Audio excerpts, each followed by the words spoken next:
there's two left. Press one of these. How are you? Oops. That was okay. Okay, hang on a second, a little bit drooly. Okay. If there's any drool, just let us know and we'll rewind. Okay. We're totally not self-conscious about it. Great. Okay. Yeah. we just make jokes about it all the time. So it's not a big deal, but we just need to know because don't want something to distract from the answers. Of course. All right. Great. So you're all good, Tom? Okay, great. So first of all, we do have a little bit of drill starting off. Kick it off with some drill. All right. Oh, kick it off. It's all right. Got it. Wait, have you got your answer lined up? Okay. So first of all, can you talk about how you guys became involved in this project and what drew you to this material? Just at the time my illness, ALS, was taking hold, James Brown and Lex Lutzes, two British producers we knew, sent us the book Still Alice. Pure coincidence, they knew nothing about my disease. And though ALS and Alzheimer's are very different diseases, it was a very hard read for me. It hit way too close. But when I finished reading, I knew we had to do it. Yeah. I mean, that was it really. It was a phone call from two producers who we'd known for a few years, and they asked us if we'd like to read the book, and as soon as we read it, we both responded very strongly and very emotionally to the material, and we knew we wanted to make this film. And how did you go about the actual writing of the script, and how involved were you with the author of the novel, and how did that process work? We started writing the script just from the book. We felt there were a lot of elements to the book that were naturally cinematic, and we found the process of adaptation actually an enjoyable one. Lisa Genova, the author, had done a lot of very meticulous research and had a very strong emotional template already there in the story.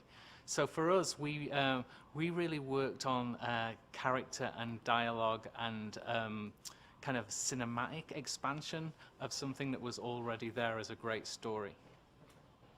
And anything else to add?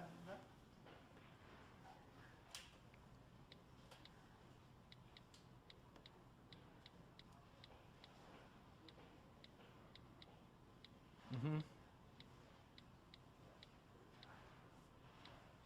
A lot was condensation. Yeah, there's so much stuff in the book, and when you've got a movie, you're kind of looking at a shorter time window. If you put everything in, it's going to just feel too overpacked. So it was really about choosing exactly the right moments to tell that story.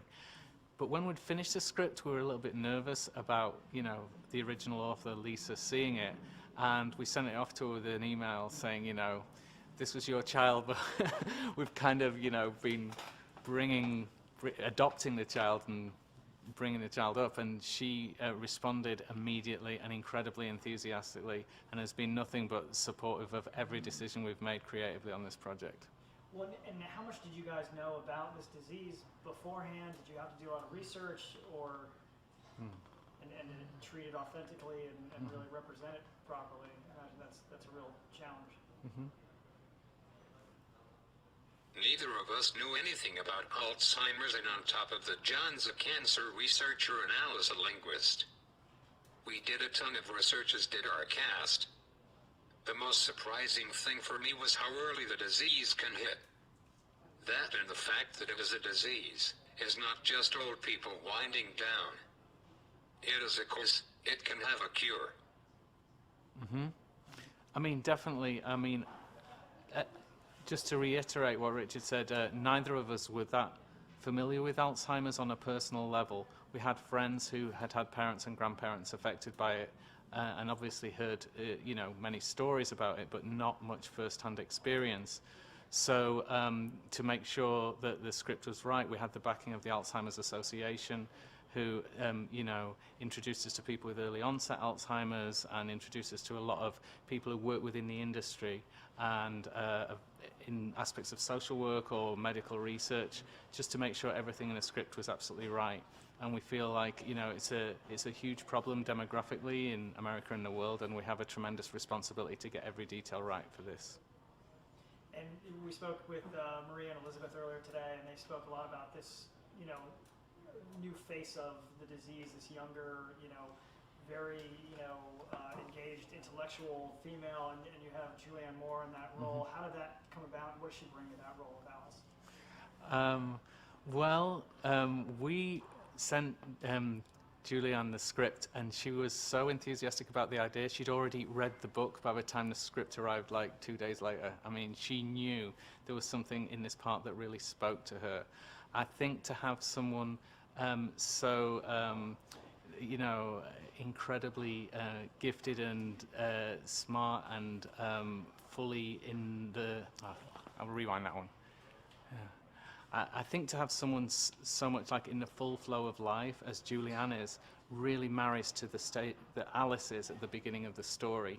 And I think for Alzheimer's to strike someone who is only 50 years old makes it a shocking story, but it's very much a reality that people who get early onset can be affected in as early as their 40s with the disease.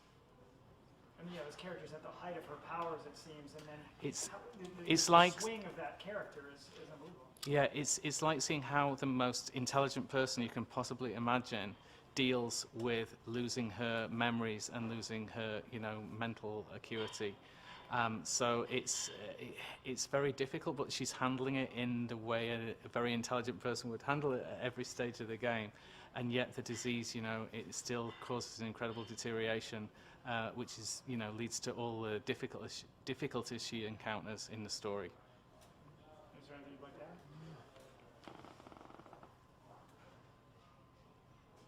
Julianne is simply one of the greatest actors working. When she took on Still Alice, she invested herself totally, doing endless amounts of research, befriending people with the disease, talking to neurologists, even taking tests for the disease. A lot of our prep for the film was simply listening to Julie, benefiting from all she'd discovered. Yeah, I heard that she had met someone named Sandy who really was informative and really like went, you know, way beyond and doing the testing. And must have been scary even as a healthy person taking that kind of test. I'm sure it was challenging. And when each scene comes up and, you know, we discuss it with Julianne, often the references are to real behaviours that she's observed firsthand and real stories from people who she's been in contact with. So it's so important to her that it's authentic and it really comes through in the performance. Performance is grounded in reality. And then what about the rest of the cast? You know, her husband's played by Alec Baldwin, you know, who's had such success in comedic roles and as well as dramatic roles, but like, you know, what made you cast him? Alec is a great actor. He is more known in recent years for comedy, but he has a tremendous facility with dramatic acting.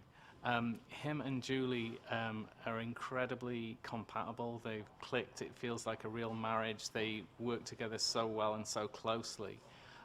It is actually, I think, perfect casting. Anything else to add on that note? It's going to take a while.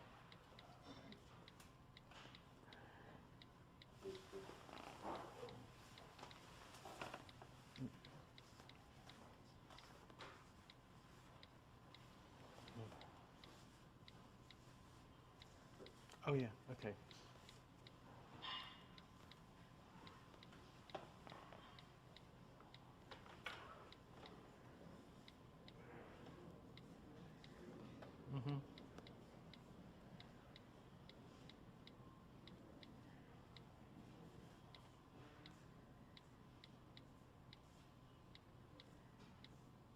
Julie and he wanted to work together, and I think he jumped at a dramatic role. Definitely. They've done an episode of 30 Rock together. Right. It's very funny. She plays his old flame. They, you know, have this great little episode. And so when we were actually thinking of who would be a great John, like, you know, like Alec Baldwin, Julie was like, yes. It'd be incredible. And then shifting back to her a little bit, and her process, her progression with the disease, how did you guys decide together to represent different stages of that and subtle things that you discussed that she would do to sort of delineate those? We decided on a certain number of phases in the story, which would relate to the phases of the disease. And this helped key in decisions from hair and makeup, costume, and set dressing, because as people progress with the disease, you can often see it reflected in their living environments in many different ways.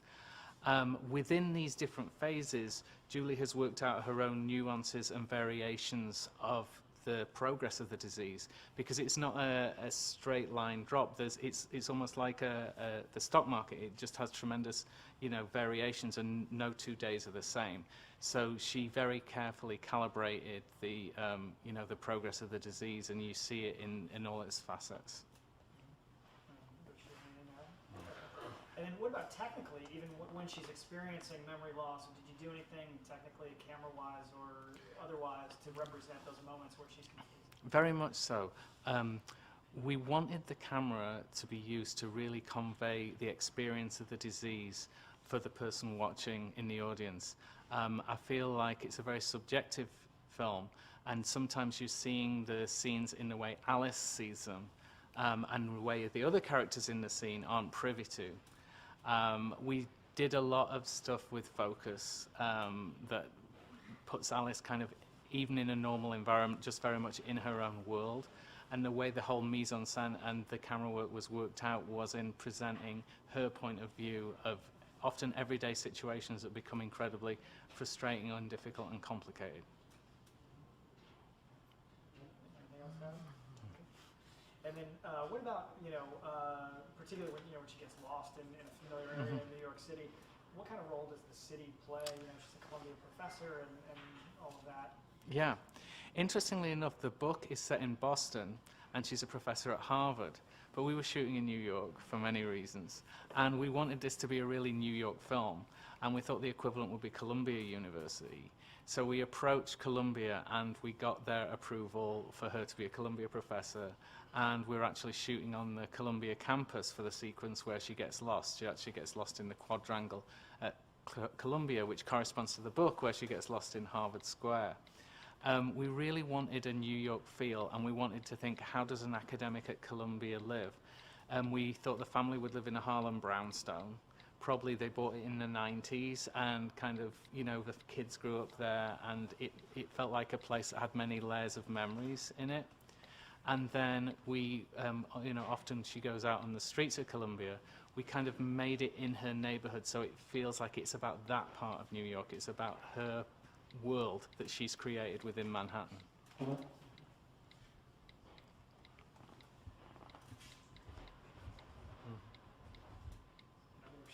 Yeah, we got to go soon. New York can be more challenging for her, but Alice is very attached to it.